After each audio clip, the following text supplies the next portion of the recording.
দেশের কোটি কোটি কৃষকের জন্য বড় সুখবর আগামীকাল অর্থাৎ 20 জুন প্রধানমন্ত্রী নরেন্দ্র মোদী পশ্চিমবঙ্গের হুগলি থেকে প্রধানমন্ত্রী কিষাণ সম্মান নিধি যোজনার 23তম কিস্তির অর্থ বিতরণের সূচনা করবেন। এই কিস্তির অর্থ সরাসরি কৃষকদের ব্যাংক অ্যাকাউন্টে পাঠানো হবে। প্রধানমন্ত্রী হুগলি থেকে এই কর্মসূচির আনুষ্ঠানিক উদ্বোধন করবেন। সরকারি তথ্য অনুযায়ী দেশের 9.44 কোটির বেশি কৃষক এই কিস্তির সুবিধা পাবেন।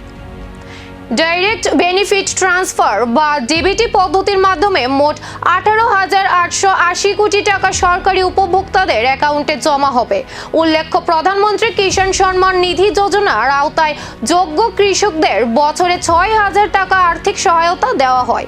এই অর্থ বছরে 3টি সমান কিস্তিতে কৃষকদের ব্যাংক অ্যাকাউন্টে পাঠানো হয়।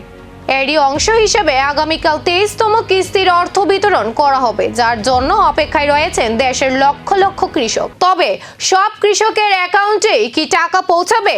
কারা এই কিস্তি থেকে বাদ পড়তে পারেন? এখন সবার নজর কিস্তি প্রকাশে।